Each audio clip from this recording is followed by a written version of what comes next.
India's most wanted mafia don Dawood Ibrahim అజ్ఞాతంలోకి పారిపోయాడు. నరేంద్ర మోడీ ప్రధానిగా ప్రమాణ స్వీకారం చేయబోతున్న తరుణంలో స్థావరం మార్చేశాడు. తానొక్కడే కాదు, ముఠా సభ్యులను కూడా కొత్త ప్రాంతానికి షిఫ్ట్ చేశాడు.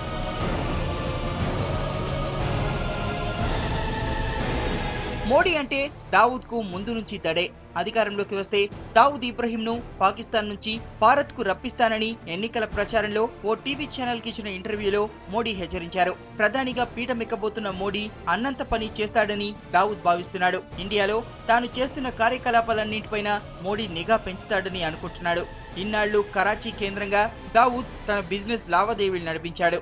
ఇక్కడే ఉంటే భారత్ ప్రపంచ దేశాలతో పాకిస్తాన్ పై ఒత్తిడి పెంచి కమాండో తరహా దాడులకు దిగే అవకాశాలున్నాయని దావూద్ ఊహించాడు. వెంటనే తన డెన్ను ఆఫ్ఘనిస్తాన్ సరిహద్దులోని తాలిబాన్ల ఆధీనంలోని ప్రాంతానికి తరలించినట్టు సమాచారం.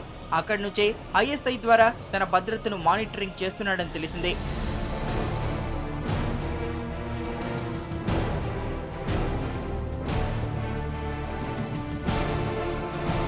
ఇటు ముంబైలోని దావూద్ ముఠా సభ్యులు కూడా సిటీని విడిచి వెళ్లిపోయినట్టు టాక్. నరేంద్ర మోడీ అధికారంలోకి వచ్చాక ఎట్టి పరిస్థితుల్లోనూ దావూద్ ఆగడాలు సాగనివ్వరని, ఇందుకోసం స్పెషల్ ఆపరేషన్ ను ప్లాన్ చేశారని తెలుస్తోంది.